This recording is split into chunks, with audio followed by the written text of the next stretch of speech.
నమస్తే. ప్రస్తుతం మనతో పాటు రాజకీయ విశ్లేషకులు కిలారి నాగార్జున ఉన్నారు. ఆయనతో మాట్లాడదాం. నమస్తే సార్. నమస్తే.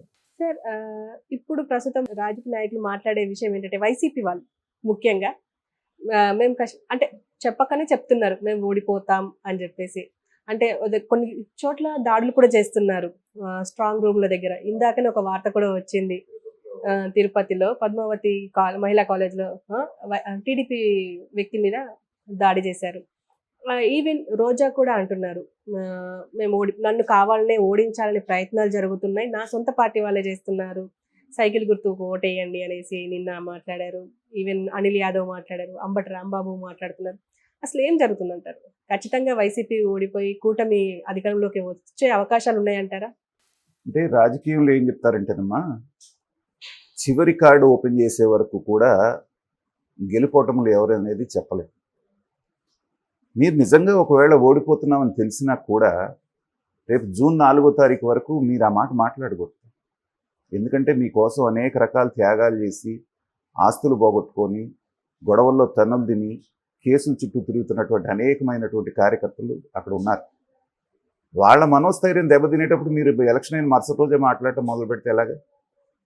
జనరల్గా ఏంటంటే పోటీ చేసే వ్యక్తికి ఆ ఎన్నికలు జరిగినటువంటి పద్ధతి చూడగానే అర్థం అవుతుంది, గెలుస్తున్నామా ఓడిపోతున్నామా అనేటువంటిది. అది వాళ్ళకి తెలిసినప్పటికీ కూడా ఏంటంటే గుంబనంగా రిజల్ట్స్ వచ్చే వరకు బయటపడకుండా ఉండటం అనేటువంటిది మెచ్యూరిటీ కలిగినటువంటి రాజకీయ నాయకులు చేయవలసినటువంటి పరిస్థితి. మీకు తెలిసినప్పుడు మీరు కామ్గా ఉండండి, బయటకు వచ్చి ప్రెస్ మీట్లు పెట్టి మాట్లాడటం ఎందుకు? ఒకటి. రెండవది ఏంటంటే జనరల్ సైకాలజీ మనం తీసుకుంటే, మీరు ఈ దాడులు చేస్తున్నారు అంటే అర్థం ఏంటంటే మీకు ఎక్కడో నమ్మకం తగ్గింది అని అర్థం. మీరు గెలుస్తున్నారు అనేటువంటి ధీమా ఉన్నప్పుడు ఎవరేమనుకున్నా మీరు ఎవరి మీద ఇది చేయాల్సిన పని లేదు, ఒక 20 రోజులు అయితే తెలిసిపోతుంది కదా అనుకుంటారు సామాన్యంగా. అలా కాకుండా అసహనంతో మీరు దాడులు చేస్తున్నారు అంటే దాని అర్థం ఏంటంటే చెప్పకనే మీరు చెప్పేస్తున్నారు మేము ఓడిపోతున్నామని.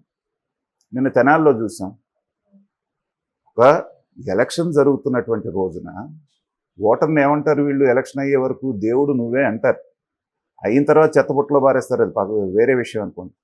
కానీ ఓటేయటానికి నుంచున్నటువంటి ఓటర్ను పట్టుకొని నువ్వు కొట్టావు అంటే ఏంటంటే నీకు అప్పటికే అర్థమైపోయింది నువ్వు ఓడిపోతున్నావు అని, నీ ఫ్రస్ట్రేషన్లో. సరే నువ్వు కొట్టావు, అతను ఒక దెబ్బ వేసాడు, అయిపోయిందంటే నీ అనుచరులు ఎలా బాధేశారు అతన్ని? అది మధ్యాహ్నం జరిగింది. సాయంత్రం వరకు ఓటేసే ఓటర్ మీద దాని ప్రభావం ఉండదా? మనం ఎన్నుకునేది రాజకీయ నాయకుడినా, ఎమ్మెల్యేనా, లేకపోతే గుండానా అనుకోరా వాళ్ళు? సో ఇలాంటి చిన్న చిన్న పాయింట్స్ కూడా మర్చిపోయి, తర్వాత మీరు అన్నటువంటి అనిల్ కుమార్ యాదవ్ గారు, ఆయన్ని చూస్తే పాపం అసలు నెల్లూరు నుంచి తీసుకొచ్చి నువ్వు నర్సరావుపేటలో పోటీ చేయన్నప్పటి నుంచే ఆయన పరిస్థితి సంతలో తప్పిపోయిన పిల్లోళ్ళలాగా ఉంది. ఎందుకంటే నెల్లూరులో ఆయనకి పట్టు ఉంది. అలాంటి ప్లేస్ నుంచి పల్నాడు తీసుకొచ్చి అందులో ఫ్యాక్షన్ ఏరియా అయినటువంటి మీరు నర్సరావుపేట నియోజకవర్గంలో అతను పెడితే పాపం ఏ మీటింగ్లో మాట్లాడినా, ఏ ఇంటర్వ్యూలో మాట్లాడినా బిత్తర చూపులే చూస్తున్నాడు. మామూలుగా అక్కడైతే అసలు నోరేసుకొని పడిపోయి చాలా గట్టిగా గంభీరంగా మాట్లాడే అనిల్ కుమార్ యాదవ్ని నిన్న చూస్తే ఎవరు చూసినా చెప్పేయచ్చు ఓడిపోతున్నాడు అనేటువంటి. అలాగే అంబటి రాంబాబు గారు, వీళ్ళందరూ కూడా ఇప్పుడు మీరు మెన్షన్ చేసిన పేర్లన్నీ కూడా అద్భుతమైనటువంటి వాగ్దాటితోటి ప్రతిపక్షాలని చీల్చి చెండాడేటువంటి క్యాలిబర్ ఉన్నటువంటి జనాభా. రోజా గారు నిన్న ఆల్మోస్ట్ ఆవిడ కళ్ళమటి నీళ్లు గారుతూ ఉంది. తన వాళ్లే తనని మోసం చేశారు అనేటువంటిది. అలాగే అంబటి రాంబాబు గారు. అయితే ఈ రాజకీయ నాయకులందరూ కూడా ఇవాళ మాట్లాడేటువంటి వాళ్ళు ఎవరైనా సరే వాళ్ళు ఆలోచించాల్సింది ఏంటంటే ఈ పరిస్థితి మనకు ఎందుకు వస్తుంది అనేటువంటిది వాళ్ళు ఒక్కసారి సింహావలోకనం చేసుకోవాలి.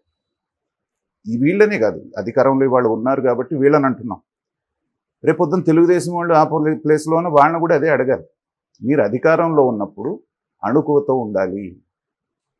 ఒక ఎమ్మెల్యే కానీ ఎంపీ కానీ మీరందరూ ఎవరు? You are the representative of the people. వాళ్ళకి సేవ చేయడానికి నియమింపబడినటువంటి సేవకులు మీరు. ఒక ఐఏఎస్ ఆఫీసర్ కానివ్వండి, ఒక ఐపీఎస్ ఆఫీసర్ కానివ్వండి, ఒక రాజకీయ నాయకుడు కానివ్వండి, ఎవరైనా సరే మా తరపున ఈ డబ్బులు మీరు మేనేజ్ చేసి మాకేం కావాలో మీరు సంక్షేమం చూడండి అని చెప్పేసి మనం పెట్టుకున్నటువంటి ఒక పనివాడు. వాళ్ళు ఎంత వినయంగా విధేయతతోటి మన పట్ల వాళ్ళు ప్రవర్తించాలి.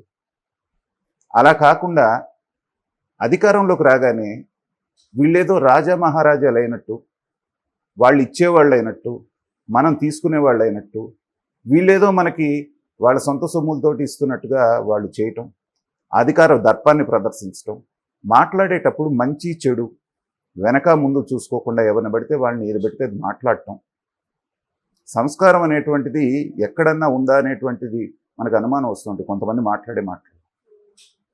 ఇదే రోజా గారు చంద్రబాబు నాయుడు గారిని అరెస్ట్ చేసినప్పుడు మాట్లాడిన మాటలు మనకు గుర్తుంది. ఏమని? మీరు అతనికి రాజకీయ ప్రత్యర్థి అయి ఉండొచ్చు, కానీ వయసులో నీ తండ్రి వయసు ఉన్నటువంటి వ్యక్తి. ఒక వెధవ అరెస్ట్ అయితే ఇంకొక వెధవ వెళ్ళి వాడికి మద్దతు ఇస్తున్నారని మాట్లాడిన మాట, ఇది మాట్లాడటానికి ఆన్ కెమెరా నాకే ఇబ్బందిగా ఉంది. ఎందుకంటే సంస్కారం కలిగిన వాళ్ళు, సమాజంలో ఉన్నవాళ్ళు మాట్లాడకూడని మాట. ఇవే మాటలు నువ్వు వాళ్ళని మాట్లాడినప్పుడు నీ క్యాడర్ మీద, నీ అనుచరుల మీద, నీ దగ్గరికి వచ్చే వాళ్ళ మీద మాట్లాడావు కాబట్టి వాళ్ళందరూ నిన్ను పల్లకి మోసి నిన్ను ఎవరైతే ఎమ్మెల్యేని చేశారో వాళ్ళందరూ ఇవాళ పల్లకి దించేసి వేరే పార్టీకి వెళ్ళారు. దీంట్లో తప్పు వాళ్ళదా నీదా? అదే వాళ్ళని హక్కును చేర్చుకొని జాగ్రత్తగా చూసుకుంటే ఇవాళ రోజు నీ పరిస్థితి లేదు కదా. ఇప్పుడున్నటువంటి 175 మంది ఎమ్మెల్యేల్లో రాజకీయంతో సంబంధం లేకుండా నేను మాట్లాడుతున్నానమ్మా. ఒక రాజకీయ నాయకుడు, ఒక ఎమ్మెల్యే అనేటువంటి ఆయన ఎలా ఉండాలి అంటే, పాలకొల్లు ఎమ్మెల్యే ఉన్నాడు నిమ్మల రామానాయుడు అని మీకు తెలుసు, మనం చూస్తుంటాం. అనునిత్యం ప్రజలతో వాళ్ళకి ఏ సమస్య ఉన్నా అవసరమైతే సైకిల్ మీద వెళ్తాడు, అవసరమైతే నడిచి వెళ్తాడు, వరదల్లో ఉంటే మొల్లోతు నీళ్ళల్లో వాళ్ళకి సరుకులు తీసుకొని వెళ్తాడు. అది కదా మీరు చేయాల్సిన పని.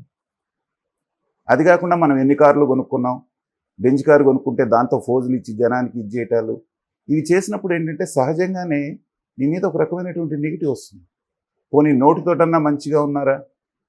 ఎవరిని పడితే ఏం మాట్లాడితే, ఎవరిని పడితే ఏది చేసినప్పుడు ఏంటంటే నీ సొంత మనుషులు, వీళ్ళు రాజకీయ నాయకులు మర్చిపోతుంది ఏంటంటే ముఖ్యంగా 40%, 50% ఒక పార్టీకి ఉన్నారు, ఇంకొక పార్టీకి ఒక 40% ఉన్నారు, ఇంకొక 10% మంది న్యూట్రల్ ఓటర్స్ అనేటువంటి వాళ్ళు కొంతమంది ఉంటారు, 8% నుంచి 10 మంది. వీళ్ళు ఏం చేస్తూ ఉంటారంటే ఎవరికి మంచిగా, ఎవరి ప్రవర్తన బాగుంటే, ఎవరు మంచి చేస్తారనిపించినప్పుడు ఎలక్షన్ రోజు మాత్రమే నిర్ణయం తీసుకొని వాళ్ళు ఓటేస్తూ ఉంటారు. మీ ప్రవర్తన ద్వారా వీళ్ళందరికీ మీ మీద అసహ్యం కలుగుతారు. అది గమనించట్లేదు వీళ్ళు. నిన్న మరి ఇదే కొడాలి నాని గారు మామూలుగా అయితే ఉదయం నుంచి ఆయన బూతు తిరిగి విపరీతంగా ఆర్గనైజ్ చేసే మనిషి సాయంత్రం 5:30 వరకు బయటకే కనిపించలేదు. కేవలం 5:30 మాత్రం ఆయన ఫ్యామిలీతో వచ్చి ఓటేసి వెళ్ళిపోయాడు. అంటే ఏంటి? నీ ప్రవర్తనే నీ నియోజకవర్గంలో ఉన్నటువంటి ప్రజలకి నీ మీద నమ్మకం పోయేటట్టుగా చేస్తావు.